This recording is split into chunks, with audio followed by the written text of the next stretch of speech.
রুশ ইউক্রেন শান্তি আলোচনার মাঝেই ইউক্রেনের দ্বিতীয় বৃহত্তম শহর খার্কিভে ভয়াবহ ড্রোন হামলা চালায় মস্কো। এতে আবাসিক ভবনে আগুন থামাতে তৎপর দমকল বাহিনী। রোববারের হামলায় হতাহতের ঘটনাও ঘটেছে। এদিকে জেনেভায় ইউরোপ, যুক্তরাষ্ট্র ও ইউক্রেনের শীর্ষ কর্মকর্তাদের বৈঠকের পর রুশ ইউক্রেন ২৮ দফা শান্তি পরিকল্পনায় বেশ কিছু সংস্কার ও পরিমার্জন করা হয়েছে বলে নিশ্চিত করেছে ওয়াশিংটন। তবে এ নিয়ে বিস্তারিত কিছু না জানালেও এখনও শান্তি প্রস্তাবটি প্রশ্নবিদ্ধ করছেন অনেকেই। তবে বৈঠক শেষে মার্কিন পররাষ্ট্রমন্ত্রী মার্কো রুবিও জানান, রুশ ইউক্রেন শান্তি চুক্তির আলোচনায় বড় ধরনের অগ্রগতি হয়েছে।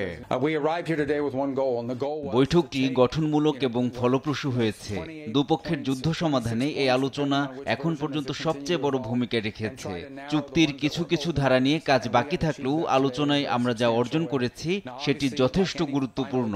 চুক্তিটি প্রেসিডেন্ট ট্রাম্প জেলেনস্কির সম্মতির পরই রাশিয়ার কাছে কার্যকরের জন্য পাঠানো হবে। তবে ইউক্রেনের নিরাপত্তা নিশ্চয়তার বিষয়ে এখনো কোনো সিদ্ধান্তে পৌঁছানো সম্ভব হয়নি বলেও জানান তিনি। তবে কয়েকদিনের মধ্যে শান্তি চুক্তির সব দফা চূড়ান্ত হওয়ার সম্ভাবনা আছে।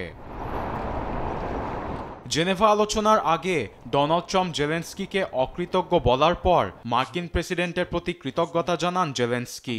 একই সঙ্গে আলোচনায় মার্কিন প্রতিনিধি দল ইউক্রেনের স্বার্থ তুলে ধরেছে বলেও ইঙ্গিত দেন তিনি। এদিকে রুশ ইউক্রেন যুদ্ধ সমাধানে পুতিনের সঙ্গে সোমবার ফোনালাপের কথা জানান তুরস্কের প্রেসিডেন্ট রিসেপ তাইয়েপ এরদোয়ান। এই ভয়াবহ যুদ্ধে অনেক মানুষ মারা গেছে। যুদ্ধ অবসানের বিষয়ে আমি প্রেসিডেন্ট পুতিনের সঙ্গে ফোনালাপে বসব।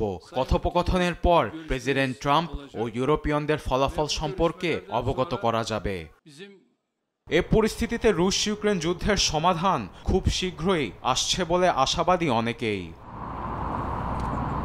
আরবেদ আফসার, নিউজ ডেস্ক, দেশ টিভি।